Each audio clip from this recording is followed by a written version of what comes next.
Attention outlet shoppers. Right now, save 50 to 70% off everything for the family at Gap Factory stores and online. With shorts from $14.99 and tees from $6.99. And save 50 to 70% off everything at Banana Republic Factory stores and online. With an extra 50% off clearance and dresses for women starting at $19.99. Hurry! Search our store locator for your nearest Gap Factory and Banana Republic Factory store or shop us online. Blog Talk Radio.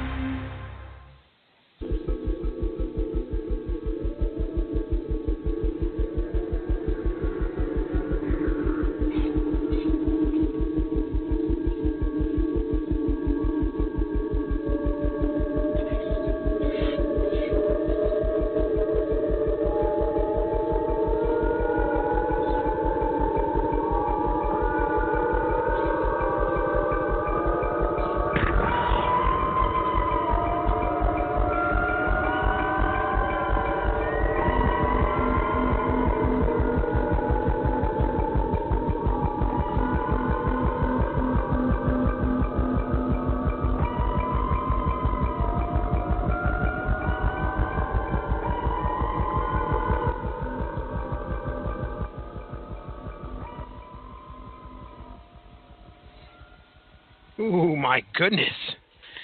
That was scary. So very scary sounding. Ladies and gentlemen, welcome to Source Material, episode 117. Extra special.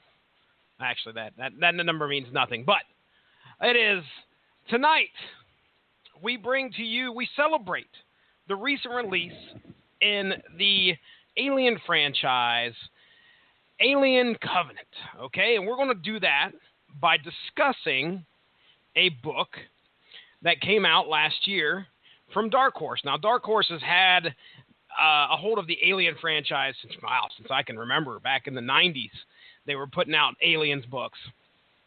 So they have published quite a bit in the, what would you say, the history of Aliens here. And we get... It seems like each story brings us kind of a new glimpse into that world. And I've covered actually one book on here, I believe. I don't know. I think it was one. I was thinking, I get that mixed up with Predator every once in a while. But Aliens, we did an AVP, Aliens versus Predator, not too long ago with our good friend, Stephen Marsh. And we had a fun time discussing that. So this evening, we'll be talking a book called Aliens Defiance. And it came out, like I said, last year. We're going to talk about the first 6 issues. Now, from what I understand, this is a series that is still going right now. Should, I think, end at issue 12. We're going to bring on our guest hosts, of course, here. It's Source Material. I'm not going in alone. Haven't done so in a very long time, and I'm glad to say that because I hate torturing my listeners. So let me first bring on the man, the myth, the legend, the guy who just had a birthday. His name is Ronnie Adams. Happy birthday to you, sir. Thank you, sir. I appreciate that. What'd you do? Did you do anything exciting on your birthday, man? Well, I always take take a little vacation about the week of my birthday. So I actually went in to see my family because my birthday fell on the same week as Mother's Day. So I went to see, my mom and my dad. Well, went to see my mom for Mother's Day. And went out to dinner and hung out with some friends and had a good old time. That's the way to celebrate a birthday, dude. That is a way to do it. Did you have a chance to catch any movies or anything while you was out? I went to see Guardians of the Galaxy again. What do you think of it, man? Man, I love that. It's another home run. I mean, it was so good. Yeah, oh, absolutely. Absolutely. I haven't seen it yet, so I mean, everybody I've talked to has said it's really good. So I know that our second co-host tonight, as a matter of fact, was in he was in on the review that we did right here on the Radulich and Broadcasting Network. His name is Mark Radulich. Sir, how are you doing this evening? I'm alive! Hooray! Yay! I am well. It's good to Always hear. a little dicey with me these days. Yay! It's the Muppet Show! Yay! No, I am well. I am functional. I am able to participate. Good. So I'm here, and yes, I did. That was a review I actually did make it on for. Was Guardians of the Galaxy. I thought it was one of the better Marvel films, as a matter of fact, is what I said about it. I also said that it was more of a character piece than the first one, which a lot of people have a problem with, and this is why we can't have nice things. No, we can't develop characters. What? That can't happen. Yeah. Not A in movie a that space explores fantasy the characters movie. and a movie that explores the characters and their relationships. Fuck all that. More space battle. No shit. Wow. Well, yeah, like I said, I haven't had a chance to watch, but a lot of people have said it was a great movie, and my plan was to go catch it on my birthday, but did not happen. I just I went to Free Comic Book Day, which, by the way, did you boys participate in Free Comic Book Day? I had to work. Oh. How about you, Ronnie Adams? Did you make it to a comic shop? I didn't. What? There's not much to choose from. Yeah, there's not much to choose from as far as brick and mortar go around here. I hear you. Does digital doesn't do anything for Free Comic Book Day, I'm sure, because the point of that thing is to get it. Yeah, Go they're ahead. always giving away free comic books, though. Oh, okay. Well, I guess you can't complain about that. What was you going to say, Mark? I wanted to participate in Free Comic Book Day, and not for myself, but I wanted to at least take my daughter, and I'm trying to expose my kids as much as I can to comic books and use that as a way to encourage them to read. And with my daughter has she's not really tapping into the superhero comics as such. She likes like the Disney Princess comic and the Frozen comic, and I think she bought a Scooby-Doo the last time she was there. And she's been more doing that than anything else. And my son's really too young. I mean, if I get him anything from a comic book store, it's always like $1, one of those like preview comic type things. I think one had the Flash on it, and he saw that and he was like, "This one," and I'm like, "Sure." Here we go. Yeah, whatever makes you happy. But with my daughter, she likes superheroes, and it's definitely something that we bond over. But she's not yet into reading any of the superhero comics, no matter how much I've tried to expose her to them. I'm also going to miss out on Wonder Woman Day. The weekend that Wonder Woman comes out is actually the weekend of my birthday, and I have to work once again. Oh. So Yes. 2 opportunities to expose my kids to comic books on a day where it was kind of a huge deal, and I'm going to miss both this year. Well, that's unfortunate. I took Caleb. We went down to our local shop here, Asylum Comics, and their new location. This is their first. This was their first Free Comic Book Day at the new bigger location here on 3rd Street in Marietta. And it was nice, man. I mean, it was pouring down the rain. So their old location, most of the stuff, number one, it was really small on the inside, so you couldn't fit no more than probably about 30 people in there at the very most. I'm saying at the most. I don't know if I've ever seen 30 people in there, but I could tell you that with the new location, all the stuff that they used to have outside, they had a whole room in the back that they could put all the kids' stuff where they could color. And even though it was cold and like rainy and crap up here, and it was not very fun, but didn't matter for Free Comic Book Day because you could go inside and hang out in there, and the kids had all sorts of fun activities, including video games, free video games, and get to color some cool pictures. So yeah, it was all right. We had a good time. We spent probably a good hour there, and just hung out and got to talk to some other great comic book reading people, and it was fun. So I'm glad you got it next year. What's that? Your daughter's not into it? My daughter was like, yeah, Caleb was definitely down. Colton, didn't feel like, dragging the stroller out and then trying to keep him from, eating comics, which he's old enough not to do that. But what's that? He's Your three. son's But, isn't he? dude, he's gonna. For? Dude, do you understand restraints, right? That's the whole point. It's keeping them in one spot. Oh, I see. I know you understand restraints, sir. No, I definitely understand restraints for inmates. I'm more of a free. I'm a free range parent. The minute we get rid of our stroller, I sold the stroller as soon as we could. I hate it. I hate it.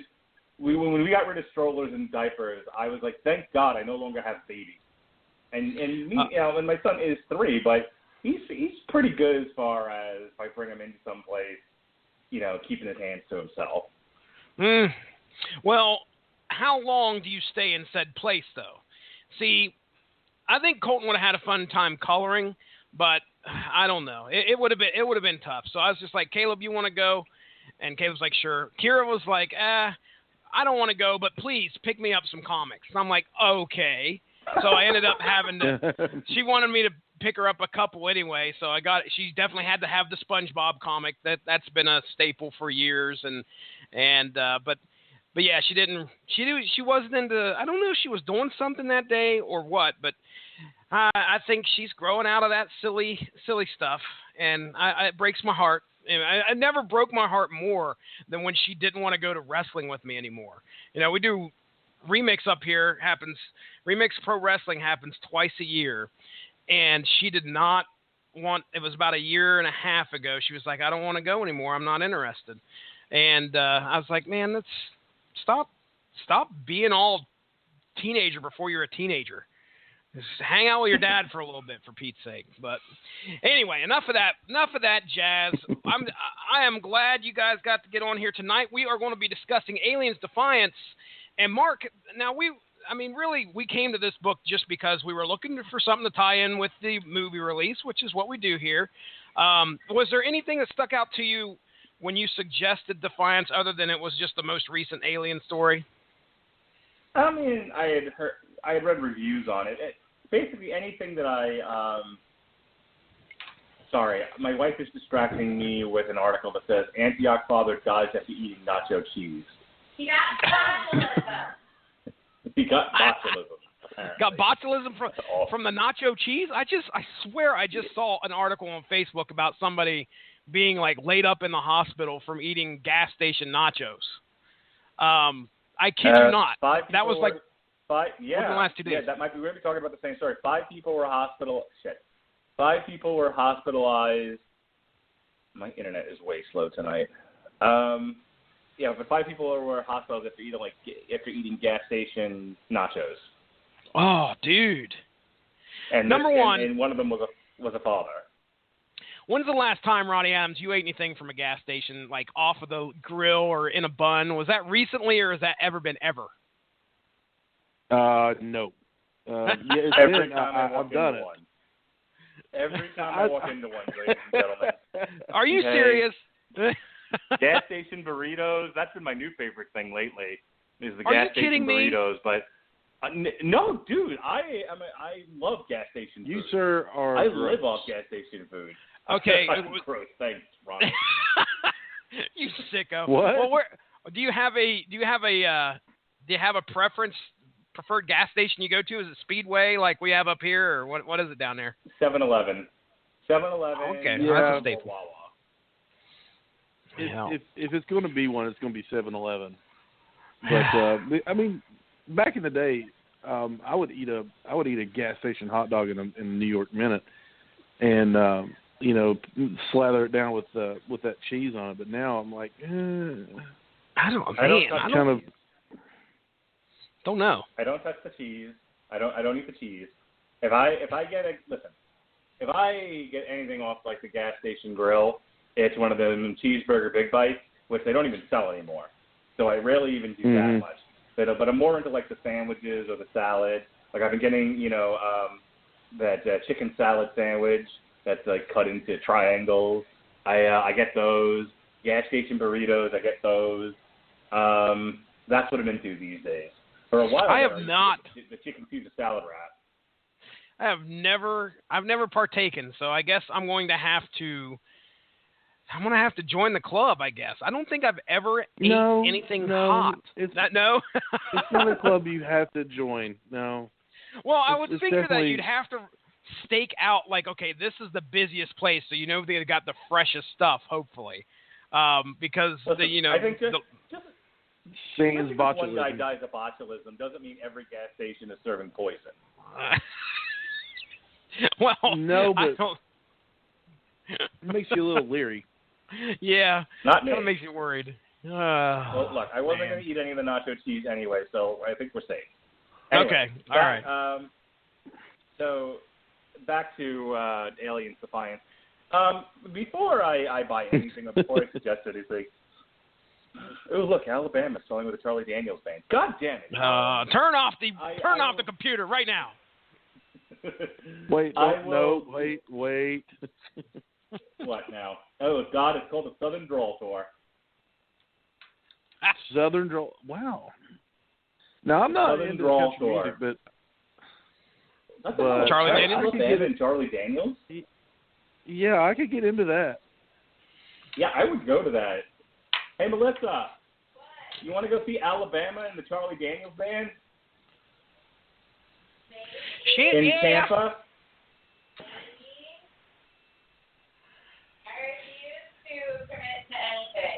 My wife says she refuses to commit to anything. So oh, jeez. All right. So anyway, back to Aliens Defiance. Take 3. I read the reviews on it. The reviews were all good, and so if it comes highly recommended from a few different sources, like I'll go to Goodreads, I'll go to Amazon.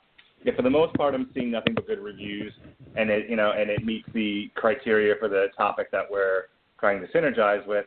Then sure, why the hell not? Why the hell not? It's not like these are 500-page books here. I've been averaging about a day or two to finish most of these. Trades that we've been reviewing on here. So I figured, the worst that'll happen is somebody will turn into a building and fight Gollum, and it'll suck. We've been there. But most of them have been good. That definitely is the worst that could happen. Have been good. Yes. For every wacky wasteland or living weapon, we review 4 or 5 that are perfectly fine. Okay. All right. Well, Brian Wood is our writer here. This guy, boy, I don't know. Have you guys ever heard of Brian Wood before? Sounds awful familiar. Okay. Well, let me go ahead and bring up the Wikipedia, and we'll go ahead and talk about some of the other stuff that he's done, because I know for a fact that I've heard this dude's name before. Let's go down through it here just real quick. Looks like he had his hand in, he says Wood co-created DMZ, which I've heard is a very good series. It is. Okay. So. Yeah, so that strikes a chord. Ronnie, didn't you say it was? Yeah. It's like something happened. I don't know if I had you describe it on here or if I had somebody else describe it on here. Where you had Calandris describe it. Calandris, yeah. Where it's like it was Manhattan become a demilitarized zone or something, and the press was trying to get in or something. Okay, all right. He also wrote a series of basically. Okay, wrote a series of X-Men comics for Marvel, Wolverine and the X-Men, Alpha and Omega, Image Comics, The Couriers. Never heard of them. Never heard of that. Mm-hmm. And of course, we've got Aliens Defiance, which we're talking about tonight. Now, as for our artist, Tristan Jones, another name I'm not up on. So there's your creative team: Brian Wood, Tristan Jones, colorist Dan Jackson, because we'd like to give our colorists a definite nod. And I want to go ahead and say that these covers that on actually all these books, these 6 issues that we're talking about, Massimo Carnevale, I'm going to say. At least he was the one for issue 1. I'd assume he'd done all. I think the art pretty much looks the same throughout all 6 covers. And I was impressed with the artwork on the covers there. So, all right. So here's how it's going to break down. I want to do a little bit of character intros here first, and then we'll get into the issues themselves.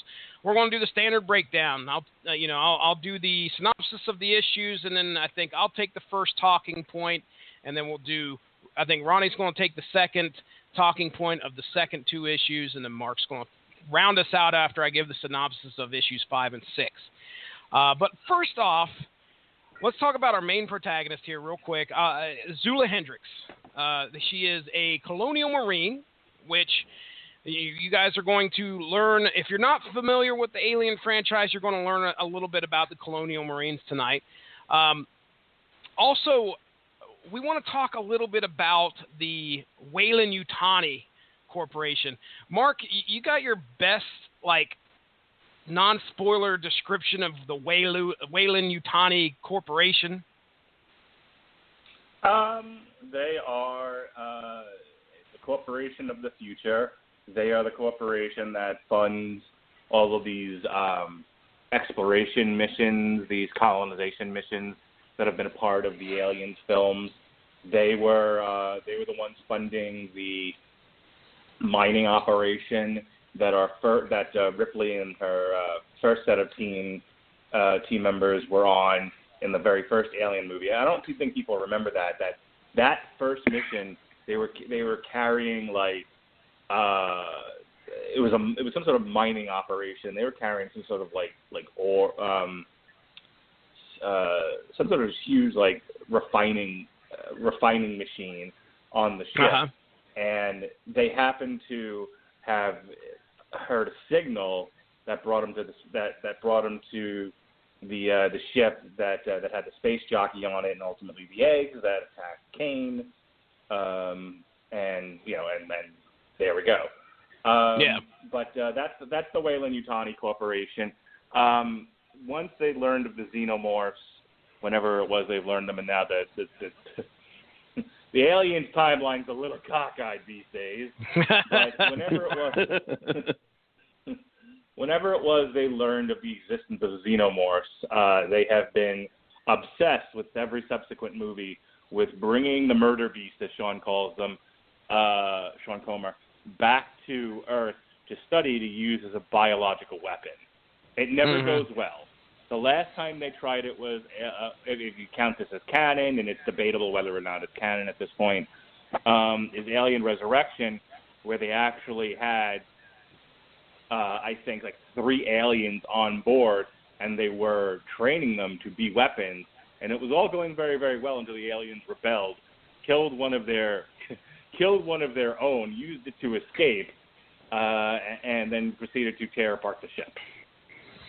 Never goes well. Ronnie Adams, xenomorphs.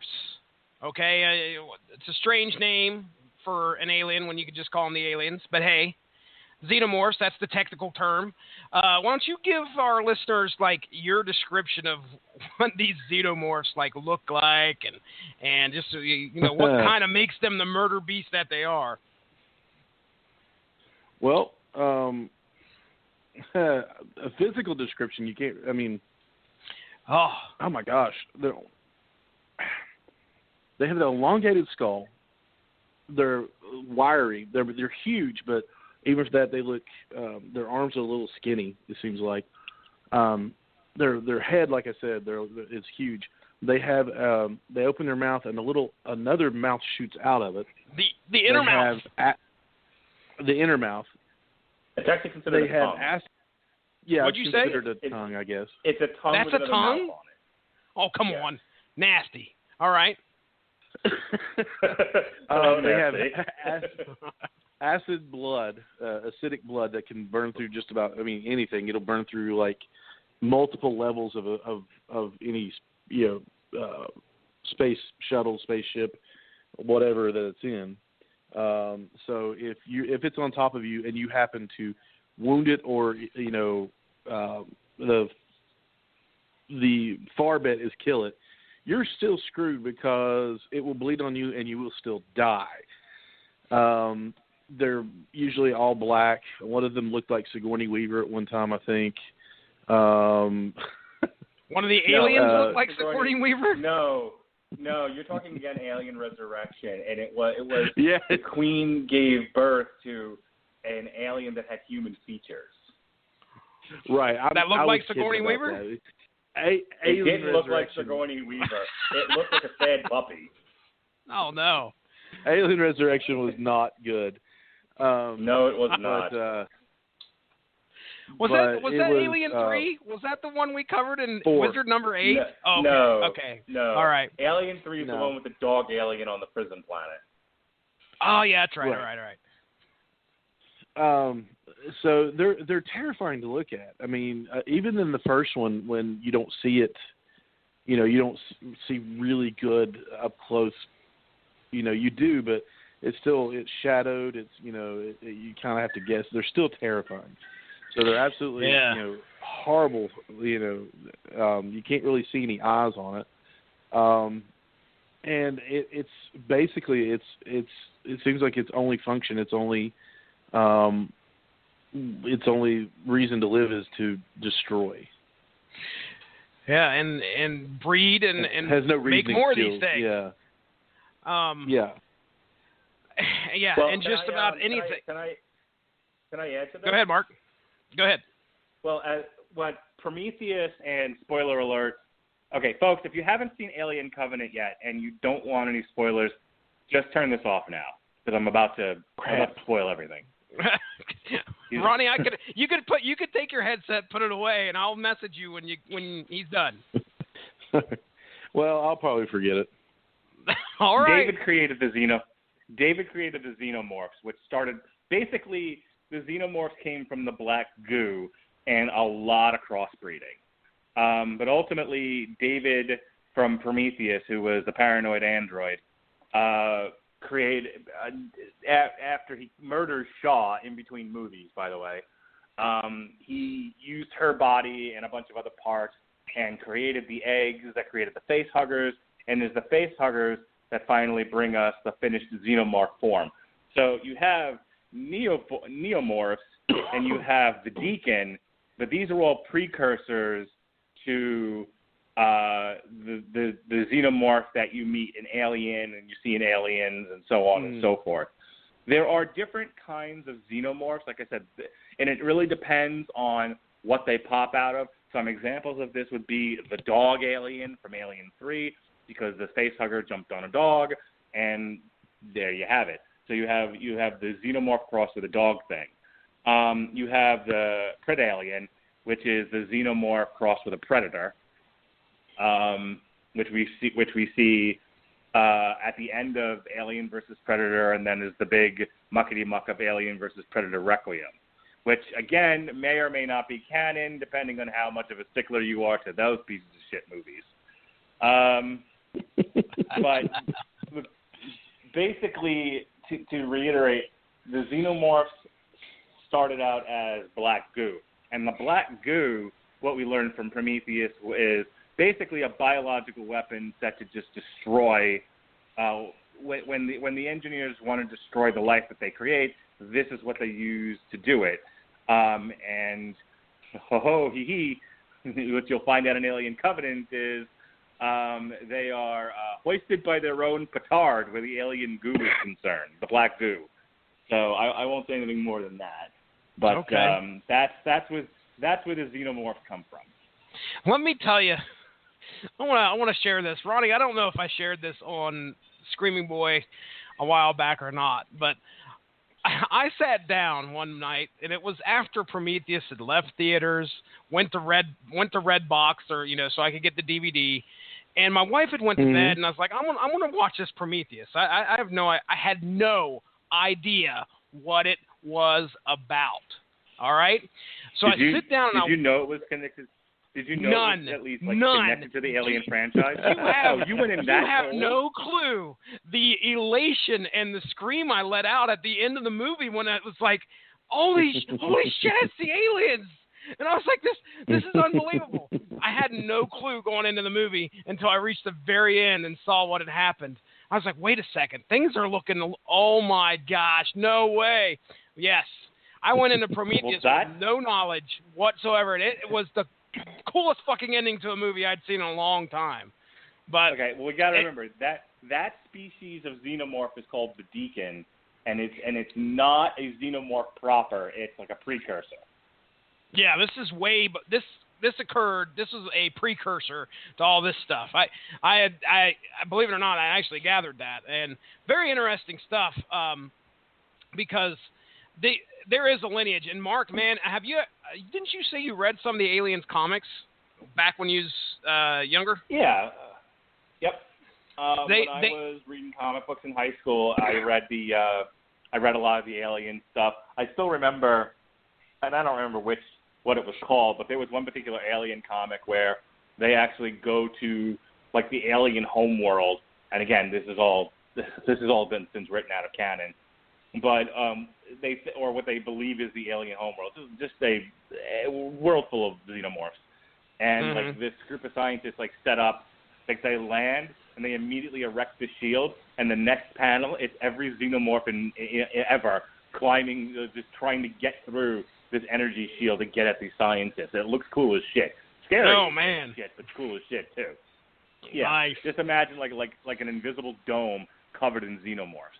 Angry xenomorphs. Man, the Aliens franchise has branched out across. Not only did it, obviously it hit comics, but in comics itself, we've seen Alien versus Predator a handful of times in the comics, and also there's been some neat crossovers with. I know there's Aliens Superman, and I know there's Aliens Batman, which I'd love to read at some point just to see how they handled that crossover.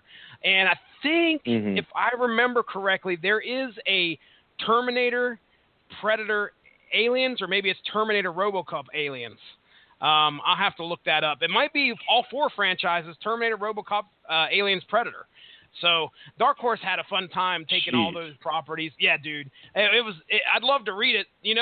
I'm a crossover fanatic, so one of these days I might just have to pull it up. I had the video game for Terminator versus RoboCop.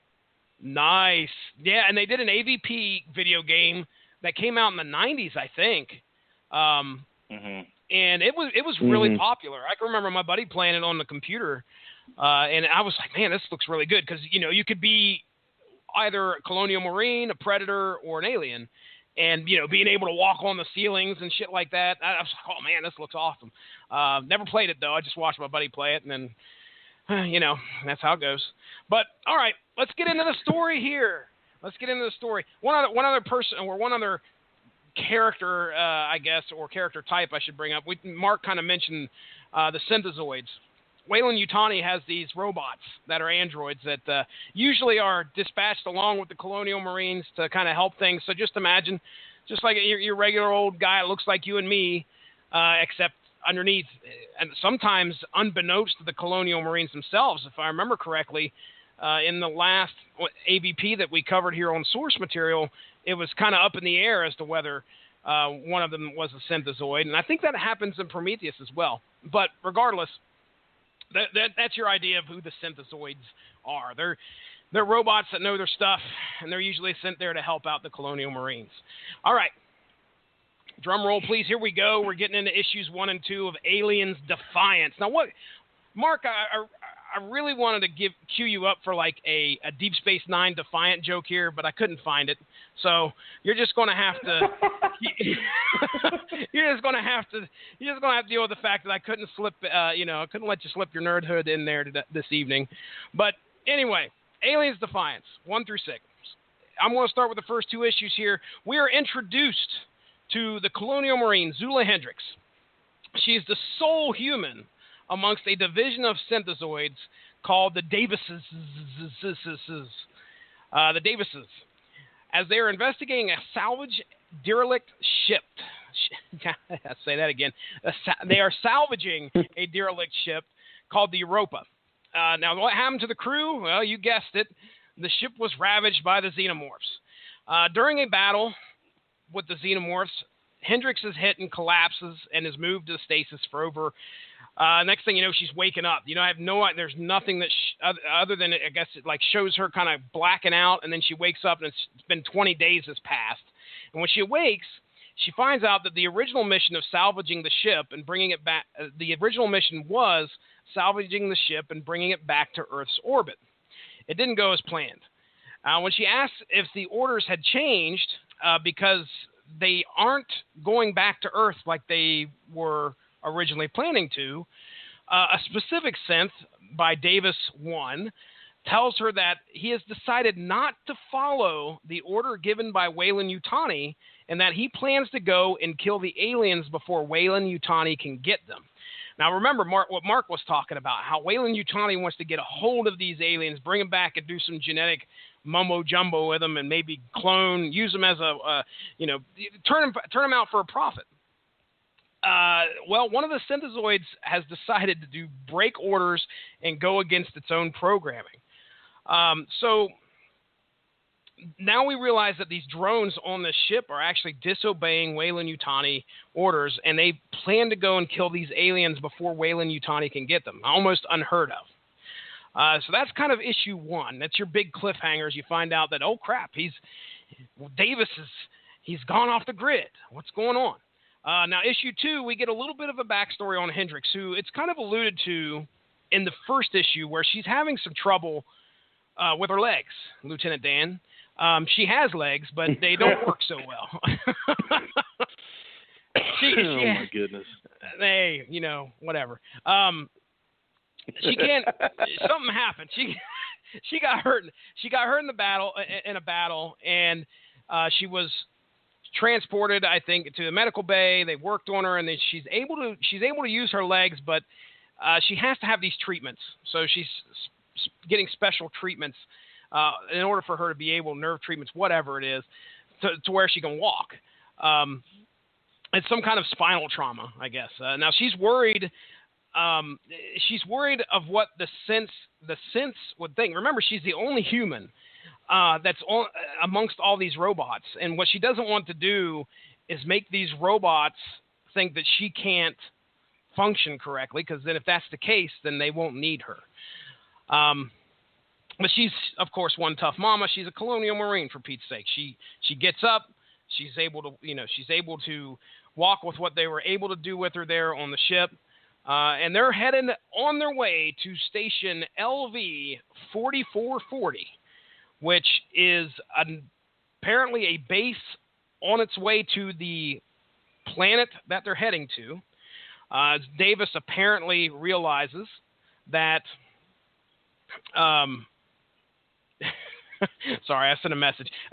Anyway, they're on their way to LV 4440. The team searches. They find a nest on there. Surprise, surprise, filled with aliens. And we get our first picture of a queen xenomorph on here, who runs back into her nest. And, of course, Zula throws in the bomb, shuts the door, and as they escape the space station, it explodes, and it takes out all the aliens along with a good part of LV 4440. So that's pretty much issue 2.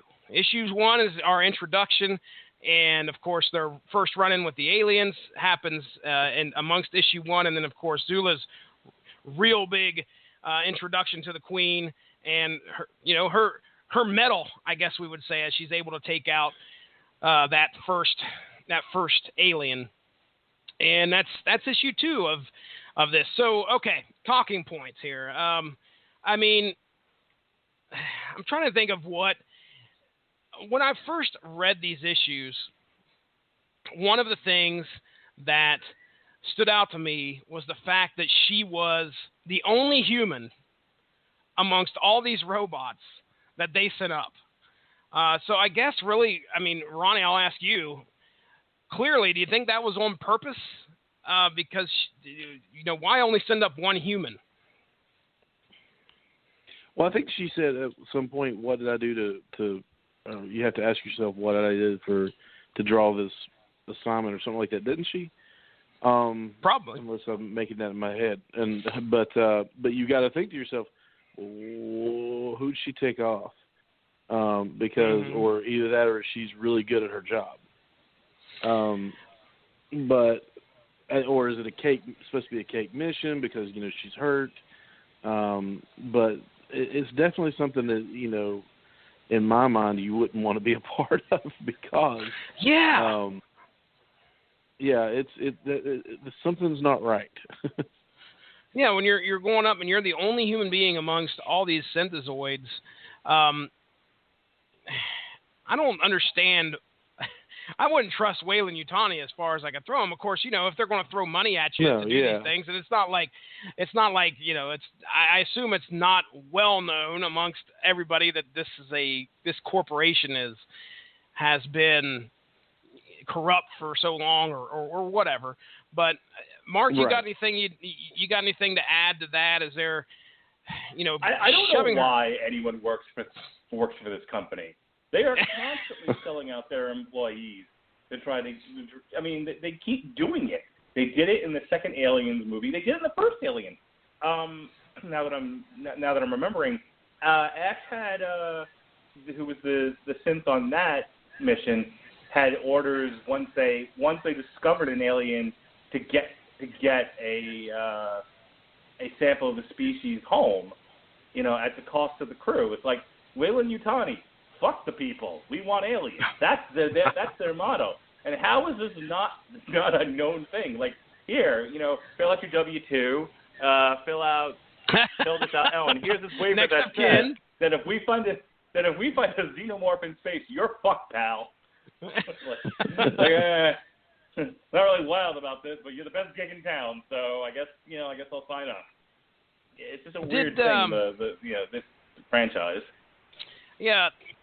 Has there always been a mistrust? I can't remember in the movies, but was there always mistrust amongst the humans and the synthezoids, or were they always? Let me break this down for you. Break it down for me, Mark. So in our very first vision of what this is the movie Alien, right? And I don't know if you've ever seen it or not, but basically, like I said, the android on that ship turns against the crew because it has orders that if they should happen to find an alien species out there, bring it home at the cost of the crew. And so at one point, it tries to kill Ripley, who was Sigourney Weaver. She, after having the experience with Ash, develops a hatred for these things. But Bishop, who is the alien, who is the android in Alien, synthezoid. You call it whatever you want, man. Has no ulterior motives. Makes a point of saying that the Ash model is a bit twitchy. And she still's like, stay the fuck away from me, Bishop, you evil guy, you. But Bishop comes through and saves the day right before the alien queen tears him in half. Now, there's no androids in Alien 3, but a Bishop or a version of Bischoff. I'm back! I'm better than ever. And then Sigourney Weaver throws herself into the fucking molten lava. Which is actually what happens. What is happening? But Bishop tries to convince her to come back with his group because they want the queen that's inside of her, and she's like, nope, and she commits suicide. And in Alien Resurrection, what's her face? Winona Ryder is the android. Only I don't think she knows that she's an android. I think she figures it out after she dies. Yeah, I'm right about that, right? She dies, and then she realizes, oh, wait a minute, I'm an android. And by that point, Sigourney Weaver's over the whole, I hate androids thing because she's half an alien herself. And she has bigger issues to worry about. Mm-hmm. So there isn't a wide, disrespect or fear of androids. I mean, it's their tools, basically.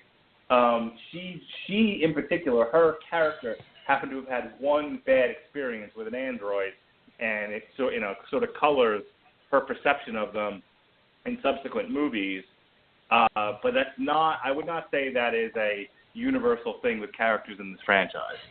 Gotcha. Okay. All right. So maybe that's where I'm getting it from. Go ahead. Airplanes. Say it's what? Kind of like airplanes. Airplanes. Somebody has a bad experience on one, they don't want to fly anymore. Okay. Gotcha. Yeah, kind of like one of those things. Okay. Well, that's kind of all I really wanted to discuss on issues 1 and 2. Did either of you want to say anything before we move on to issues 3 and 4? No, I'll just say, go ahead. I picked Mark. Go ahead, Mark. I just want to say that overall, what I liked about, and you'll have to excuse me, it's been like 2 weeks since I've read this, but what I liked about the book was, first of all, I liked the idea that the android in this one was actually going against his orders and was trying to help the human and, recognize that the murder beasts are exactly that, and there's no taming them, and recognizes that if we don't kill these things, they're going to destroy the human race. Especially if one ever shows up on Earth. So I liked that. I liked the fact that, our hero, Shaka Zulu, is not Shaka Khan is not Superman. Has a problem with her legs, which actually leads to a plot point later on in the story. So there's a lot of things going on in this which make for a very interesting read. And and I realized that this is a fairly new series, so when were they supposed to make a movie out of it? But when you consider what they've done with the movie franchise after James Cameron's Aliens, and you look at this, it's just like, why can't studio executives be friendlier with the comic book people and make more of those things into movies? Because this would have made a great movie. This series would have made a great movie. It certainly would have been better than Alien 3 or Alien Resurrection. Agreed. Ronnie, did you have something you wanted to say? Well, kind of following on the back of Mark there, I really like the fact that the synth is more sympathetic to saving the humans at this point. And I tried reading the Alien Omnibus one time. Because it's on Comixology Unlimited. And daggone if that wasn't just like awful to read. It was a chore? But, oh yeah, for me at least. Where were you? I mean, are you talking about you were heading back to like the 90s and trying to read them from that era? Or okay, all right. Yeah, it was like the entire omnibus of Aliens books of the Alien franchise. Yeah, and so the image that I was referring to from earlier, right? It was that had to have been in there somewhere. Well, it is, but I didn't get that far. Because when I first started, it was just kind of like, I guess it wasn't what I was expecting. But this one, as soon as I started reading it, I was like, okay, I really got into it. In fact, I know we were doing only 1 through 6, but I got all the way up to 7 or 8. Oh man, I had to stop too, dude. Mm-hmm. I had to tell myself to stop. I wanted to keep going. So I'm really into it. I'll finish it after we do this show, but because I'm really curious as to what's going on. But it's been a pleasure to read. Awesome. All right. Well, let's go ahead. We'll hop into issues 3 and 4 here. So starting in issue 3, Zula, again, she's having those issues. She's got to get these treatments in order for her spine to act right and her legs to be able to work. Which I don't know if it just affects her legs or if it completely makes her paralyzed. I don't know. I know it really messes her up. But now during this issue 3, there's the threat that the synthezoids might start to be found out by Weyland-Yutani, and Weyland-Yutani might be like, oh, wait a second, we got some rogue synths going on that mission. Clearly, the ship has not brought back the alien that we told them to bring back, and it just shot around the sun and headed back out into space. We've got a problem. So Weyland-Yutani has been trying to get a hold of this ship, and now there's the possibility, and it happens, as Weyland-Yutani is starting to reprogram some of the synths and revert them back to their original programming. And Davis is trying to get this stopped. I think in this particular battle, in this particular issue, one of the main plot points is they've got to try and sever the communications from Weyland-Yutani to the ship, so that these synthezoids don't turn on them. Well, as things progress, more and more androids start realizing what's going on, and their main mission now is to eliminate Davis. So we've got this, I think if I remember right, I think this issue's titled Mutiny, where the crew starts turning on Davis 1 and Zula, so they've got to try and save their own ass against all these synthezoids that are coming after them. So they finally are able to sever communications between the ship and Weyland-Yutani during this battle between them and the other synths. Davis engages in this one battle and says that he's going against his programming. I think this is with another android as they're battling. He says he's going against his programming for all of humanity, which is kind of weird. You know, I'm kind of leery about a whole. I don't know. I know these things are kind of meant to be helpful to humanity, but a robot going against its orders. I mean, Mark Radlich has been warning me forever and a day on Facebook about robots going against their orders. I'm kind of worried. I don't care what they look like here. But anyway, on the last page of issue 3, we find a message was sent from the other synths to Weyland-Yutani requesting backup, and it was received before the communications went down, and that the rogue Davis and the Marine are considered expendable. So Weyland-Yutani is sending backup. Now Davis 1 and forgot her name already, Zula, are in trouble. Okay, they're in deep doo-doo here. So issue 4 starts, and we get a bit of a flashback again with Zula Hendricks, and we see a lady. There's a famous name here. She's chatting with a lady at the medical bay, I believe, by the name of Amanda Ripley. Now, Mark, you sound like you know more about the Alien franchise than I do for sure. Is this it was Ellen Ripley? Was that, I want to say Ellen Ripley. Was that the name of Sigourney Weaver's character? No, that's Sigourney Weaver, correct. Yes. Okay, so is Amanda the little girl? What little girl? Wasn't there like what? No, the one. Okay, see, I'm already confused. Didn't she have a daughter? No, it was Newt. Yeah. Okay. Ripley has a daughter. It's not Newt. Yeah. Okay. Newt was it's a problem. It's a problem. And okay, so we talked about this on Long Road to Ruin, and it really pissed me off that they cut this from the movie. And Sean and I actually got into a heated debate about whether or not it was worth keeping in the movie. My argument was that it was. Sean's argument was who gives a fuck, which is weird. But yeah, shoes on different feet. Yeah, but there's an entire subplot to the movie Aliens that deals with the fact that Ripley, who was in hypersleep for like 57 years, I think like her daughter died like while she was in hypersleep. You know, she had missed so much of her life while she was asleep after the events of Alien, and and how much it affected her. And yeah, there's a whole scene that deals with this that got cut from the movie, which I thought was a crime and should have been put back in. If you ever have an opportunity to see like the director's cut with that scene in it, you should do so. I think it adds to the movie. Sean disagreed. Sean didn't think it really added anything, and I was like, no, I think it gives you an element of the character that's important. You know, she isn't just this crazy woman who saw an alien once, as one of the characters says. You know, there's a whole lot of stuff that's going on with her. She's carrying an enormous amount of regret. It also informs her decision to lay it all on the line and protect Newt. You know, there's a connection with her and Newt that has a whole other flavor, a whole other level to it when you realize that she's lost her own daughter.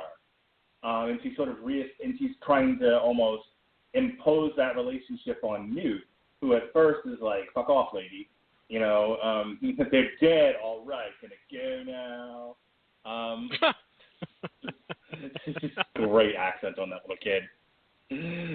Affirmative. Why don't you put her in charge? I could do this all day. Anyway,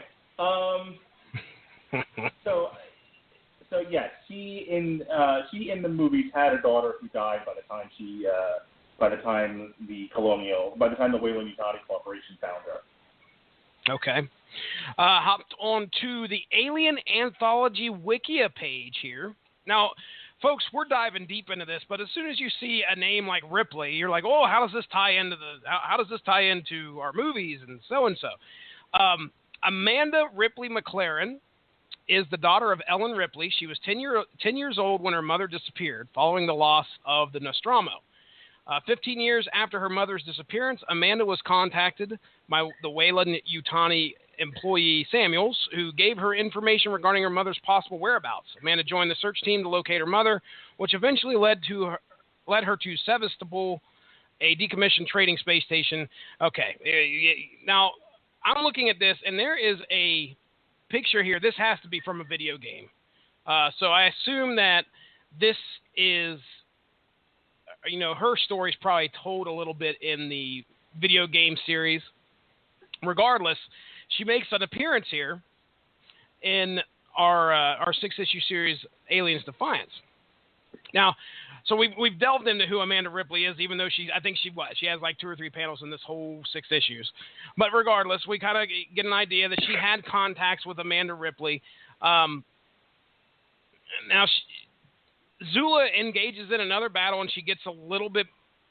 Maybe this is where they talk about her backstory, where she gets, where she falls and gets hurt, gets the spinal trauma. And they kind of show the backstory about how her commanding officer, who is a complete dickwad, comes in there while she's in the hospital. And I can't even remember the quote now. I just remember him like saying something like, we had you for one mission. We spent all this money, all this training, and you didn't even last one mission. And that was it. Yeah, it was we spent all this money on training. Now we got to spend all this money on medical care, like rehab. And we didn't we didn't even get one mission out of you. Oh, that would just break your heart. But here we are. I don't know how many years after this has occurred, and she's still in the Marines, and she's a badass Marine. And okay, so Davis in this issue is doing a spacewalk outside of the compromised shuttle. Of this compromised shuttle that they're in, he's counting I think they're checking out. He's counting all these bodies and these aliens, and he's also like keeping souvenirs as well. I don't know if he's like grabbing. I think he grabs like an alien's. I don't know if it's a claw or something, but he's definitely bringing some of that back in with him.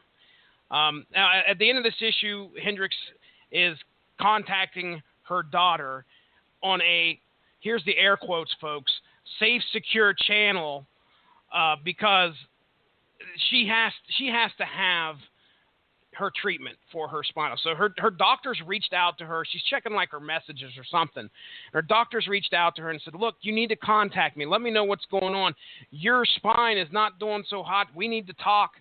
And sure enough, Hendricks has been feeling this over the past few issues. She knows that she's going to need something done, or she's going to be, she's going to be in dire straits. So sure enough, she's reached out to her doctor, and that's kind of where we leave issue 4. So Ronnie Adams, issues 3 and 4. What do you got to say? You got anything you'd like to bring up, sir? I really like her as our hero of the story.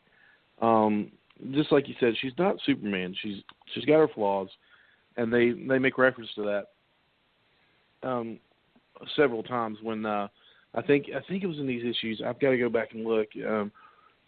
But when they're talking about they're not perfect, and he says Davis says I remain imperfect because he's not following along with the orders that the other synths are getting. She goes, that's what makes you human.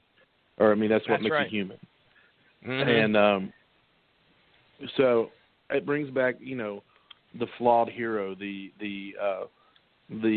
hero that you can get behind because she is human. And so I really, her story is what's made of course, the fighting the aliens and the gore and the horror that comes with that, because in its own sense, it's not an action movie, it's not a sci-fi movie, it's really a horror movie. Alien, the very first one, and so it you have that, but you also have somebody you can actually like Sigourney Weaver, because she was your in the first one, she wasn't a soldier, she was just somebody who was trying to survive, and so it gives you somebody you can cheer for, and the fact that she can fight, just adds to it.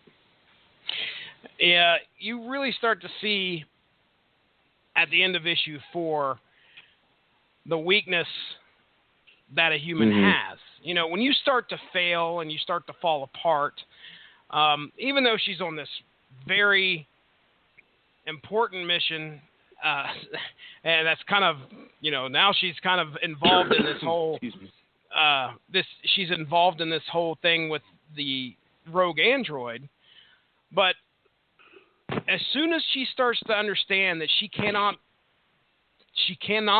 be what she was, and her body's starting to fall apart, she makes that call to her doctor. And man, I don't know if you guys were doing that. When I'm sitting here reading the issue, I'm going, "Don't do that! Don't do it! Don't do it! It's a trap! It's a trap! I mean, come on! It's a trap!" And that was, of course, you speak about humanity.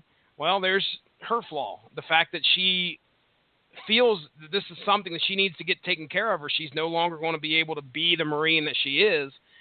And sure enough, we all know it's a mistake. Is it a mistake? We have to wait till next issue to find out. But that's what's going on. Mark, you have anything you'd like to add to issues 3 and 4? No, we can move on. All right. Issues 5 and 6. Here we go. We're heading to we say conclusion. Folks, remember, this is a 12-issue series, so we're making the halfway point of the series, but the conclusion of tonight's episode. So issues 5 and 6. Here we go. Davis and Zula land on a gas station. Now, this is not the gas station you see in Spaceballs. They land at Wawa. They're not getting the wrong nacho cheese, my friends. They're not getting their speedy freezes. They land on this, I think it's some kind of a station that's outside of a gas giant, something like that. But regardless, they land on here, and the message to Zula's doctor, sure enough, gets them tracked down by a Colonial Marine ship. And of course, this gas station is infested with aliens. Luckily, though, they meet a survivor by the name of Dr. Hollis, who is able to explain to them what went down. Hey, we had these aliens on here, what we were doing with them, which I think they were testing on them or working on them in that station, if I remember right. But regardless, the aliens got loose, like they do, and they have ravaged the place. And sure enough, Dr. Hollis is the only one left. Now there's like they do. Like they do. You can't trust them aliens, them xenomorphs. You can't do it. Yeah, we have the murder beast and no plan. No, yeah, surprise. Now this is feeling like your typical alien movie. It's gone to shit, where things have got out of hand with the xenomorphs, and things are starting to fall apart. The Colonial Marines that have tracked down Zula, Hendricks, and Davis 01, their frigate has arrived. So now, not only do they have to contend with the murder beasts, but they have to figure out, well, we've got Colonial Marines that are coming to take care of us as well. Not two stones you want to be between, not one rock and a hard place here that you want to be at. So Davis, the android, figures that they may be able to use the aliens to run interference so they may escape. Now, just to let you know, that's the only plan, because I didn't think there was going to be any other plan, trust you me. I was like, you just let them deal with the aliens and get your ass out of there. So that didn't surprise me. The human could have come up with that one. But yeah, you let the aliens run interference so they can escape. But soon after that, they realize that the frigate is actually not there for them. It's there for a specimen. to take back to Earth.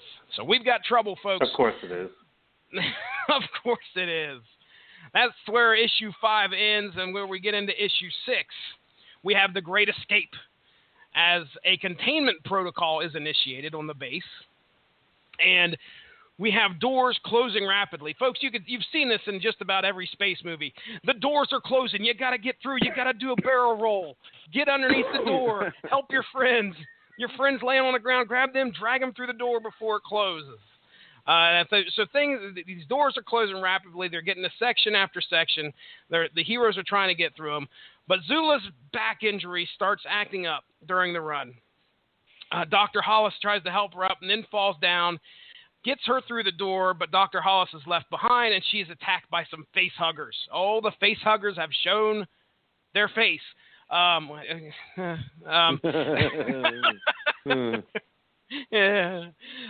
But yes, so she's getting attacked by some face huggers. I wrote Dr. Hollis off.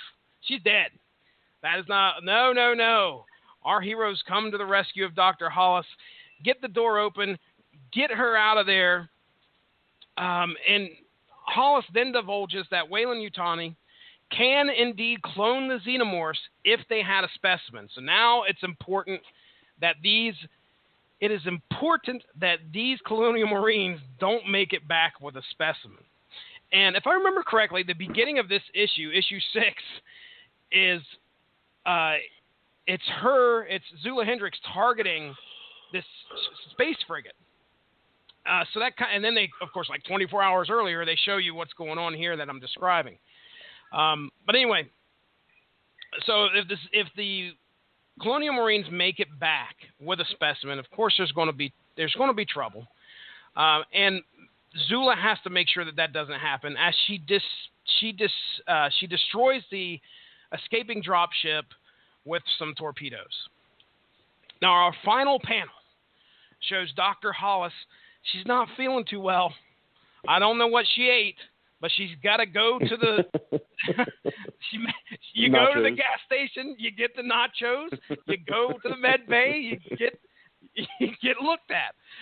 So she heads to a med bay. She has the computer do a sonogram on her. And of course, we all know what's coming next as they see. I don't know if they show it at the end of this one or not, but no, I know you don't know whether or not she's been impregnated by a. Okay, all right. At the end of the book, you can kind of guess. If she's been impregnated. Yeah, I put on here. It's unknown. I put on here. We all know what's coming next. ... To be continued. That's right, folks. Issue 6. Is she what going on? The nachos are acting up. What's the med bay see? I don't know. Boy. It's You shouldn't have brought it up, Mark. Nacho You business. really should have never brought it up now. Nacho business. Wonderful stuff. Jamaican me crazy. You're making me crazy. So, Mark Radlich, issues 5 and 6. I mean, hey, I'm enjoying it so far. What do you got to talk about? Again, I like the idea of they were actively trying to prevent. I mean, it's a little bit different from, how the movies have gone, where it's basically just a slasher flick and the alien acts as the slasher. They were actively trying to prevent the Weyland-Yutani Corporation from obtaining a specimen and all that was involved in it. Like I said, overall, I like the book. We'll see what happens with the Ripley character there, whether or not the facehugger had in fact impregnated her. Maybe. They seem to always get the job done. They seem to always get the job done in the movies, but we'll see what happens here in the comics. The comics are always their own separate thing.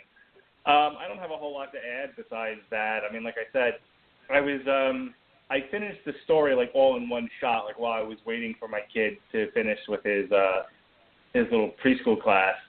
I read it, just sitting there watching. That's about 45 minutes long, and I just knocked this book out. So, it was good. I enjoyed it a lot. I'll be curious in October when the second trade comes out I'll be curious to see where the story goes next. What are we doing next?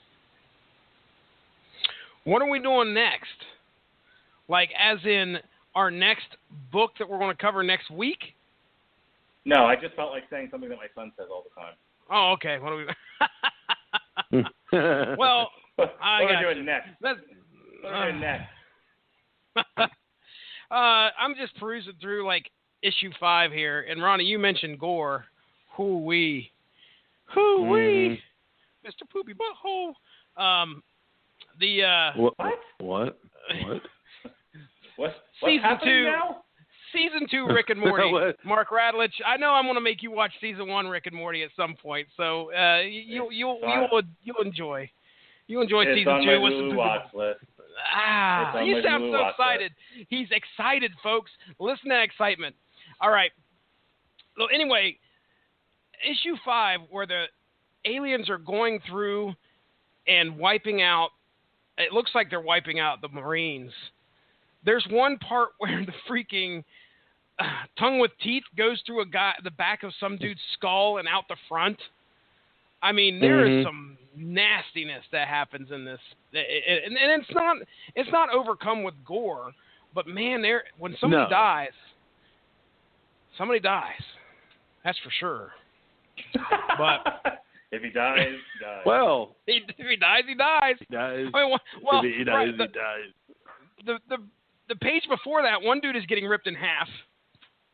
The aliens can take care of business. They can take care of business.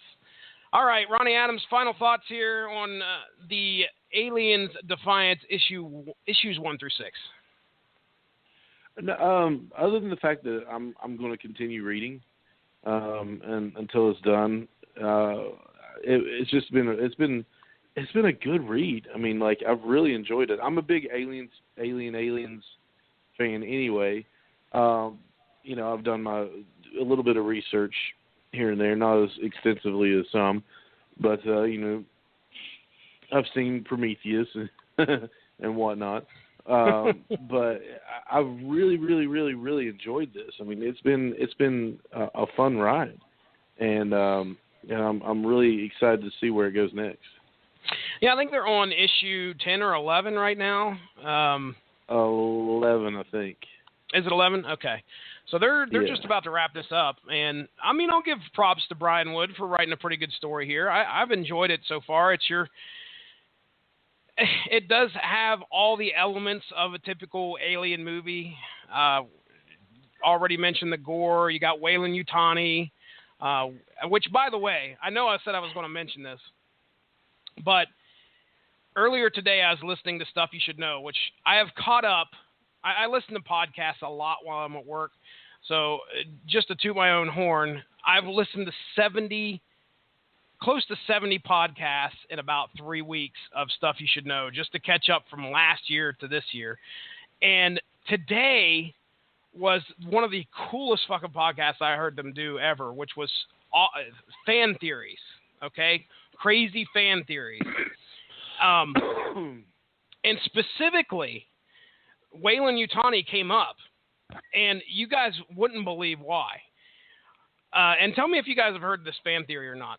But what had been proposed was that the ending of St. Elsewhere, Mark Radlich, have you seen the final episode of St. Elsewhere? Have you heard of what happened at the end of St. Elsewhere?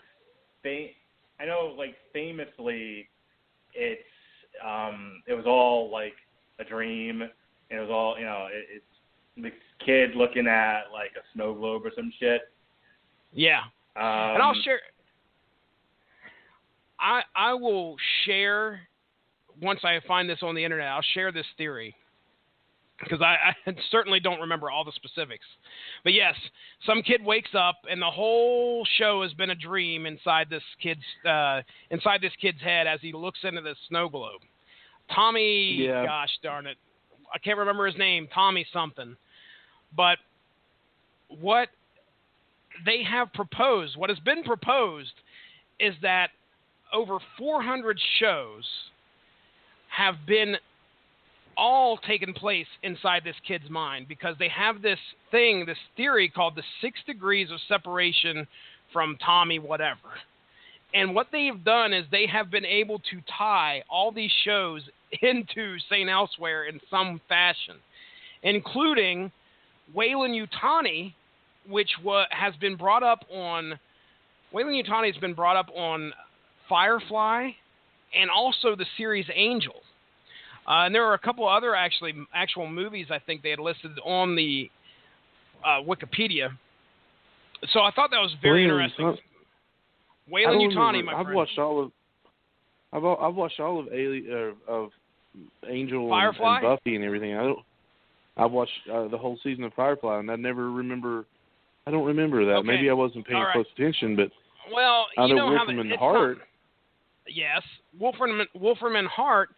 They specifically mentioned I can't remember what episode it is, but they say they've represented a corporation by the name of Weyland-Yutani. It was just a passing thing. They said, yeah, Weyland-Yutani is one of our biggest clients. And the one for Firefly, I'll find it and post it, but I know it was specifically. Please do, because like I said, I'm a big fan of all those shows. It's all Joss Whedon. Yeah. Buffy, Angel, Firefly. They're all Joss Whedon, and Joss Whedon actually wrote Alien Resurrection. So that may be why. So, but I don't remember that. That's pretty interesting. Weyland-Yutani was the UA-571 ground sentry, which was an anti-aircraft emplacement used at the Battle of Serenity Valley. There you go, sir. Wow. I'm going to have to go back and watch everything. Yeah, again, like I said, it's probably not a big thing, but that's apparently this symbol. Of course, it's not like, yeah. The corporation it's probably not like logo, Canon or whatever. The corporation logo, which is like a W with like a few other things in it, shows up on a lot of things. And so if you're not paying attention, you might miss it. But there you go. Yeah. That's pretty neat stuff. Anyway, all right. I'm not as big a fan as I thought I was. Trivia is trivia, man. You learned something tonight. By golly. Absolutely. Mark Radlich, you enjoyed the story. Okay, let's do a rating system for you, buddy. 1 through 5. What do you give the story so far? I'd give it a 4. All right. How about your art?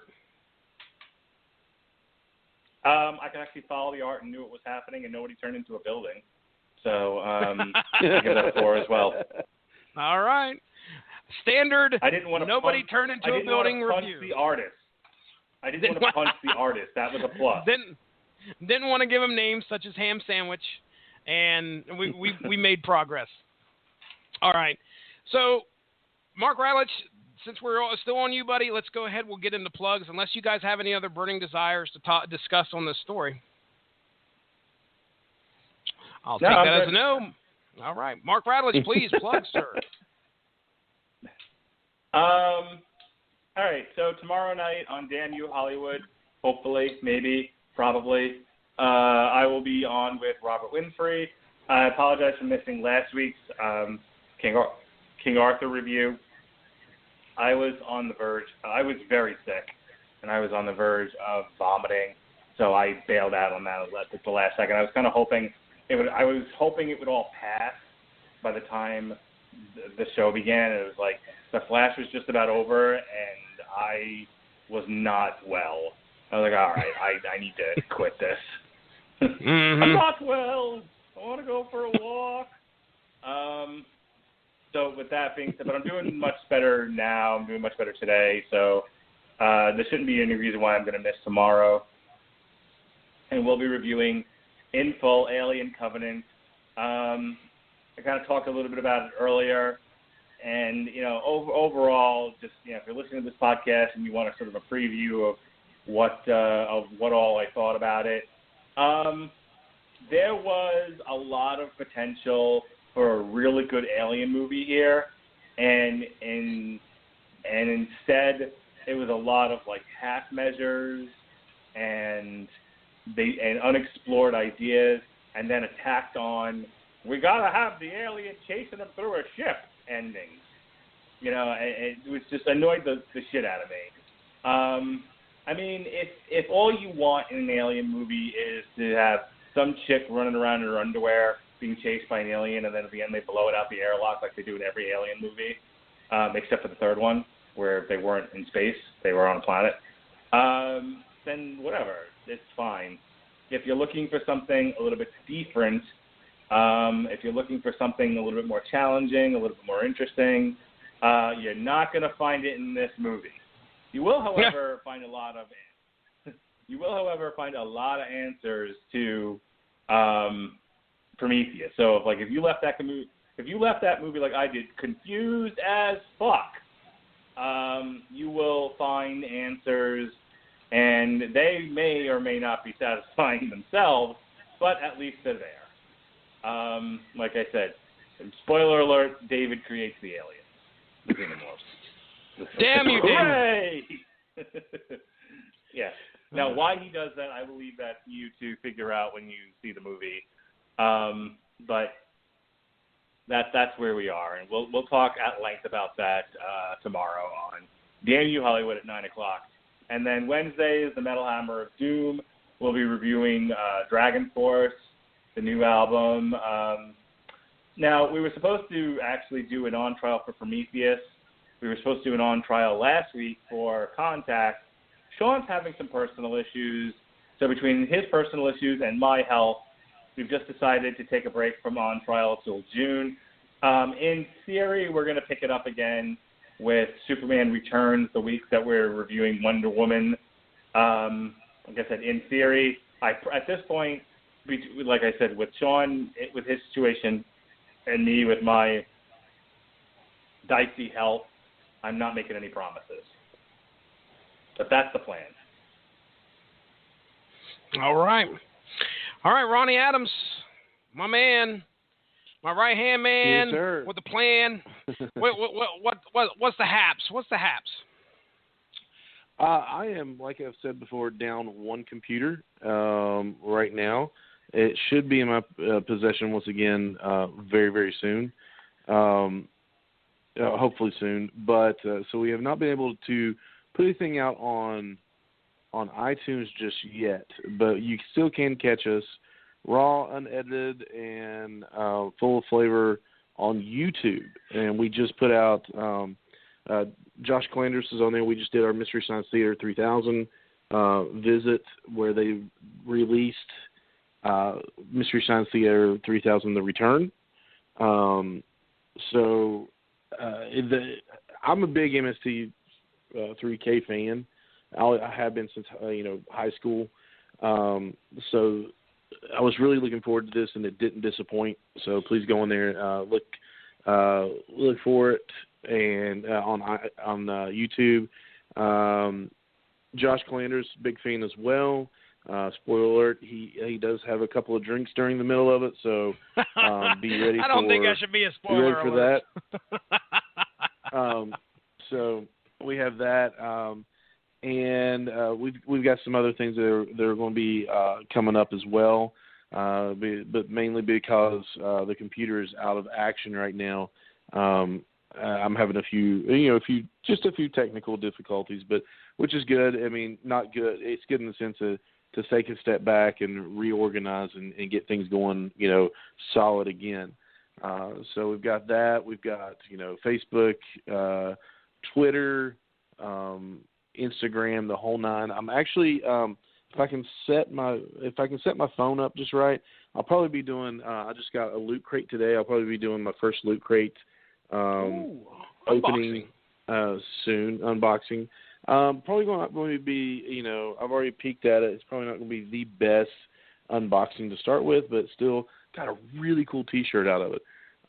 So that was very, I love their T-shirts.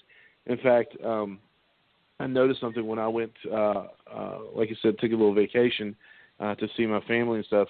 When I packed all these T-shirts, packed a dress shirt to go to church with, my parents and everything. But I looked at all my T-shirts. I was like, man, these are all Loot Crate T-shirts.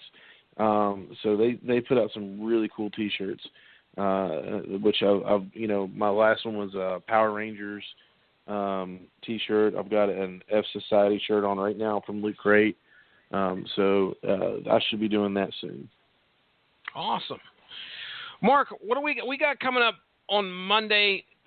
Did you already plug our Nightcrawler? What we're going to do with Nightcrawler? Nope. What was the name of that story? Okay, do that. What was the name of that story again? Well, it's the Chris Claremont Nightcrawler limited series, issues 1 through 6. I'm actually reading the trade for it now, and that's part of Pirates Week here on the Radulich Broadcasting Network.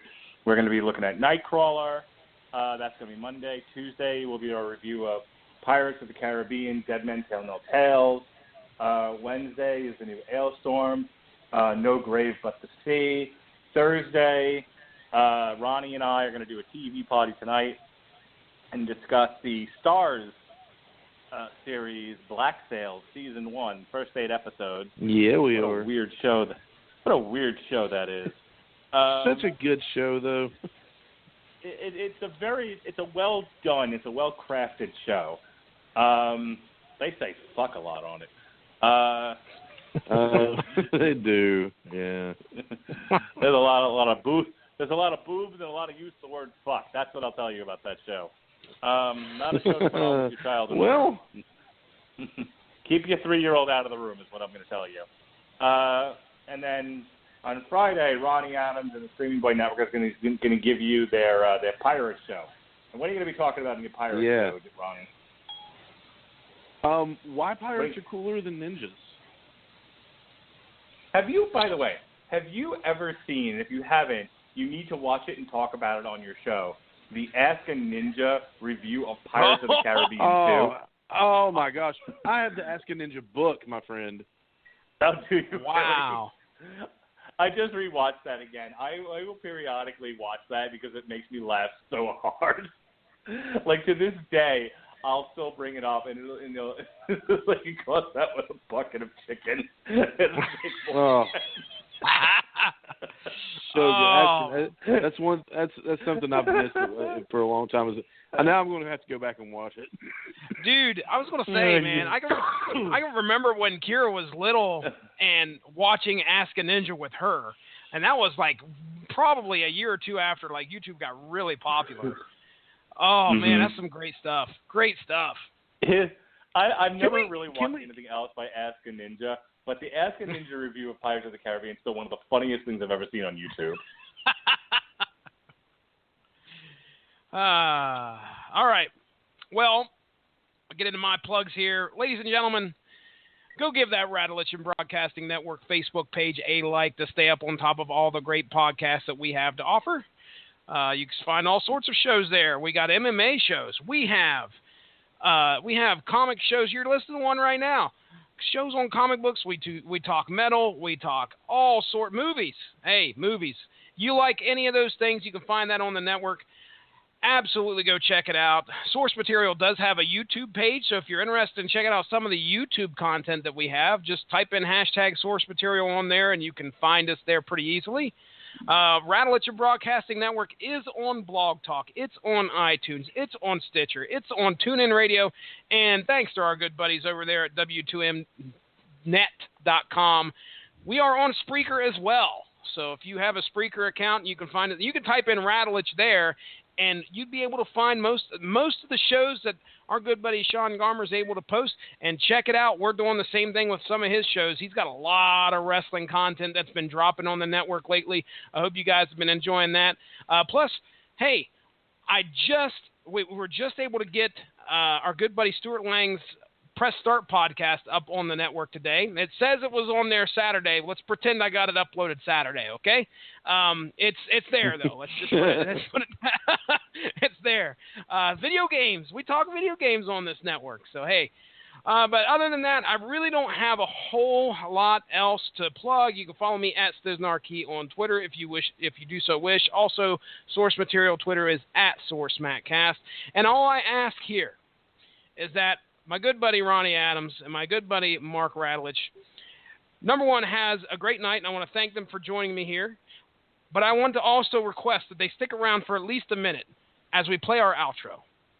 Ladies and gentlemen, have a good one.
Attention outlet shoppers. Right now, save 50 to 70% off everything for the family at Gap Factory stores and online. With shorts from $14.99 and tees from $6.99. And save 50 to 70% off everything at Banana Republic Factory stores and online. With an extra 50% off clearance and dresses for women starting at $19.99. Hurry! Search our store locator for your nearest Gap Factory and Banana Republic Factory store or shop us online. Attention outlet shoppers. Right now, save 50 to 70% off everything for the family at Gap Factory stores and online. With shorts from $14.99 and tees from $6.99. And save 50 to 70% off everything at Banana Republic Factory stores and online. With an extra 50% off clearance and dresses for women starting at $19.99. Hurry!